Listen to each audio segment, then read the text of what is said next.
Hello दोस्तों। मेरा नाम रविकांत है और मैं स्मार्ट टेक सिस्टम नागपुर से हूँ। आज इस वीडियो में हम देखेंगे कि मोनार्च का जो स्मार्ट टेक का पैनल है उसका ट्यूनिंग किस प्रकार से किया जाता है। तो स्मार्ट टेक का पैनल है जिसमें मोनार्च ड्राइव हम देखेंगे 1000+ का।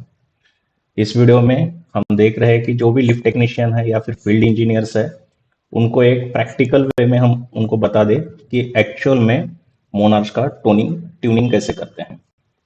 तो सबसे पहले हम देखते हैं कि ट्यूनिंग का मतलब क्या है। ट्यूनिंग का मतलब होता है एडजस्ट करना। क्या करना? एडजस्ट करना। अब क्या एडजस्ट करना है? हमारे लिफ्ट में पहले रहती है मोटर, और फिर आता है कंट्रोल पैनल, और फिर आता है एनकोडर। ये तीन चीजें हैं। अब मोटर और एनकोडर के हिसाब से कंट्रोल पैनल में जो ड्राइव है उसको एडजस्ट करना है हमें। ड्राइव को क्या करना है? एडजस्ट करना है। अब इस प्रोसेस को हम बोलेंगे ट्यूनिंग बोलेंगे। तो मोटर, एनकोडर और शाफ्ट कंट्रोलर के साथ में पूरा मेल होना चाहिए। अब इसकी वजह से क्या होता है, तो हमारी जो राइड है वो राइड काफी स्मूथ हो जाती है। राइड स्मूथ हो जाती है, स्पीड सही मिलती है, और इसके बाद ही जो जर्क वगैरह रहता है वो निकल जाते हैं। तो ट्यूनिंग कैसे करना चाहिए? सबसे पहले ट्यूनिंग से पहले, अभी ट्यूनिंग स्टार्ट करने से पहले हमें कुछ चीजों को देखना है। सबसे पहले क्या देखना है? हमारे कंट्रोल पैनल में X25, X26 और X27 ऐसे तीन एलईडी रहती है। तो सबसे पहले X25 का जो एलईडी रहता है, ये एलईडी रहता है सेफ्टी का। ये एलईडी किस चीज का रहता है? सेफ्टी का। तो ये एलईडी रहना चाहिए हमारा चालू, ऑन। उसके बाद X26 ये कारगेट का रहता है, और X27 ये रहता है लैंडिंग का। तो कारगेट का भी एलईडी हमारा चालू चाहिए और लैंडिंग का भी एलईडी हमारा चालू चाहिए।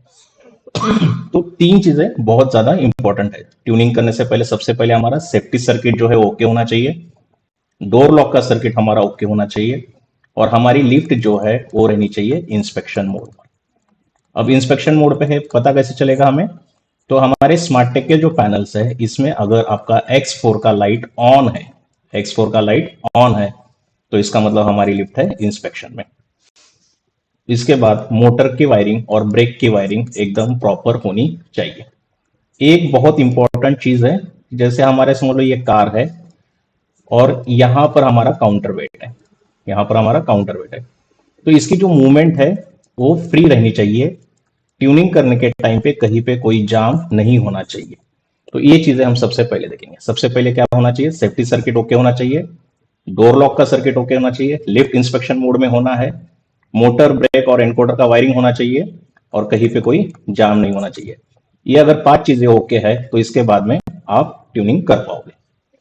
तो सबसे पहले देखना है हमें यहाँ पर ट्यूनिंग करने के टाइम पे कि जो सप्लाई है वो हमारा कितना आ रहा है और ब्रेक सही से रिलीज हो रहा है या नहीं। अब ट्यूनिंग जो है 3 स्टेप में होती है, उसमें से सबसे पहला स्टेप हम देख लेते हैं। मोटर जो है, मोटर का नेम प्लेट का डेटा हमें किस में डालना है? ड्राइव में डालना है। इसके लिए हम यूज करेंगे मोनार्च का कीपैड। मोनार्च का कीपैड यूज करके मोटर का डेटा हमें ड्राइव में डालना है। अब क्या क्या डालना है? मोटर के ऊपर हमें किलोवाट लिखा हुआ रहता है, मोटर का किलोवाट, वो डालना है F101 में। F101 में जो भी किलोवाट रहेगा, समझ लो आपका 3.8 किलोवाट है तो यहाँ पर हम 3.8 किलोवाट करेंगे। उसके बाद आता है F102। F102 में हमें डालना है मोटर का वोल्टेज।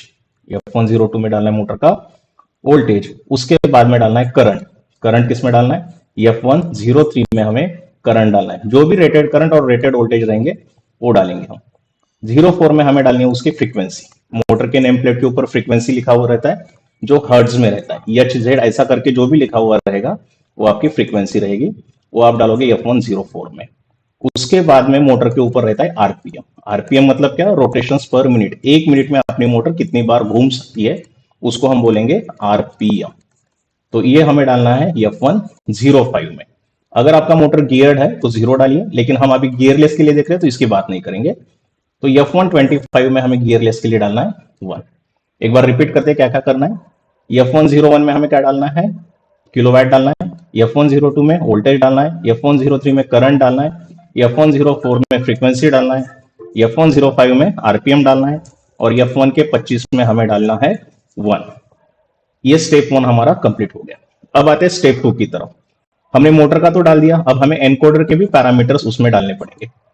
अगर आप समझ लो आपका एनकोडर साइन कॉस टाइप का है, जो जनरली 90% केस में साइन कॉस ही रहता है, तो F1 के 0 0 में हमें जीरो करना है। F1 के 0 0 में क्या करना है, हमें जीरो करना है। और F1 का जो 12 है उसमें हमें 2048 करना है।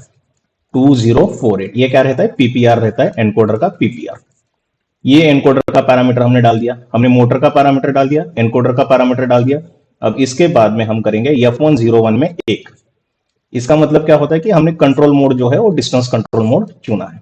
तो ये 3 स्टेप हमें क्लियर है। सबसे पहले हमने क्या किया, मोटर के पैरामीटर्स डाले, उसके बाद हमने क्या किया, एनकोडर के पैरामीटर्स डाले, और उसके बाद में हमने क्या किया, F1 के 01 में हमने 1 कर दिया। अब ये 3 चीजें होने के बाद में हमें जाना है नेक्स्ट।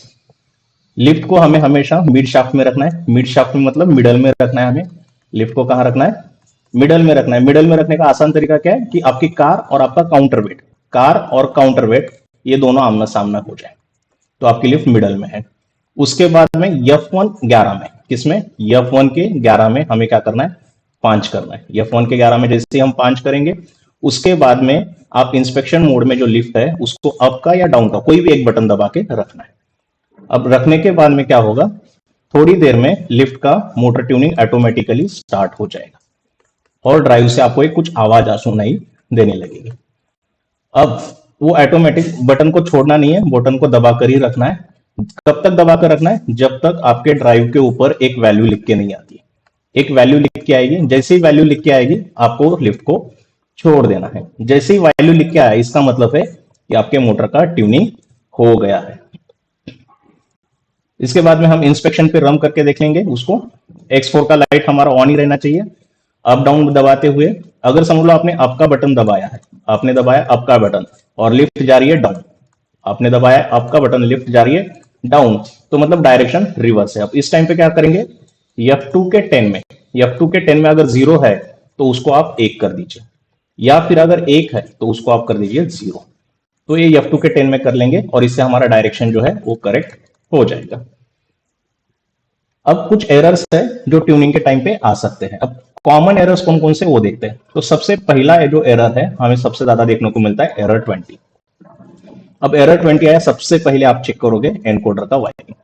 एनकोडर का वायरिंग जो भी है वो आप सबसे पहले चेक करोगे क्या वो सही तरीके से लगा है या फिर कहीं पे लूज है। उसके बाद में आप मोटर के पैरामीटर्स क्या आपने सही से डाले वो चेक कीजिए। और इसके बाद में देखिए आप ब्रेक का सप्लाई। ब्रेक का सप्लाई अगर आपका 110 का है तो 110 जाना चाहिए, 220 का है तो आपका ब्रेक का सप्लाई 220 जाना चाहिए। इसके बाद भी अगर ये सारा पहला 3 चीज आपका सही है, फिर भी अगर आपका एरर 20 आ रहा है तो एक बार आपको UVW को इंटरचेंज करना है। फिर अर्थिंग देखना है, अर्थिंग हमेशा 0 से 2 के बीच में होनी चाहिए।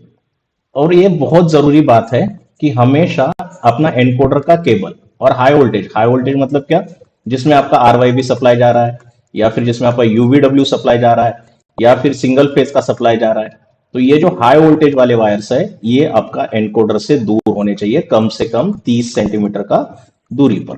तो ये चीजें आप जब करोगे तब आपका एरर 20 हट जाएगा। अब एक दूसरा एरर आता है, एरर 35। एक काफी कॉमन एरर है ये, अगर शाफ्ट लर्निंग नहीं हुआ है तब ये एरर आ जाता है। तो अगर आप शाफ्ट लर्निंग कर दोगे तो आपका एरर 35 हट जाएगा। तीसरा एरर है, ट्यूनिंग करते हुए समझ लो अगर कुछ ज्यादा टाइम लग गया है, ट्यूनिंग करते हुए स्टैंडर्ड टाइम से ज्यादा टाइम लग गया है, तो एरर 19 आता है। तो आपको फिर से रिसेट करके जो ट्यूनिंग का प्रोसेस बताया इसको रिपीट करना है। अब अगर एरर 02 आ गया तो आपको मोटर के कनेक्शंस देखने हैं या फिर ब्रेक देखना है। उसके बाद में एरर 13 में आपको क्या देखना है कि मोटर के कनेक्शन, पैनल और मोटर में, दोनों में मोटर के कनेक्शन, जैसे पैनल से आपका UVW है वो आपके मोटर में जा रहा है, तो ये क्या कनेक्शन सही से हुए ये चेक करना है। तो ये कॉमन एरर्स है जो 5 आते हैं। इसके अलावा भी कुछ अगर एरर्स आते हैं तो आप मेरी टेक्निकल टीम के साथ कांटेक्ट करते हैं। ये है हमारा टेक्निकल टीम का नंबर, आप इन दोनों में से किसी भी नंबर पर कॉल कर सकते हो और कुछ भी इशू रहेगा तो आप पूछ सकते हो। Thank you so much.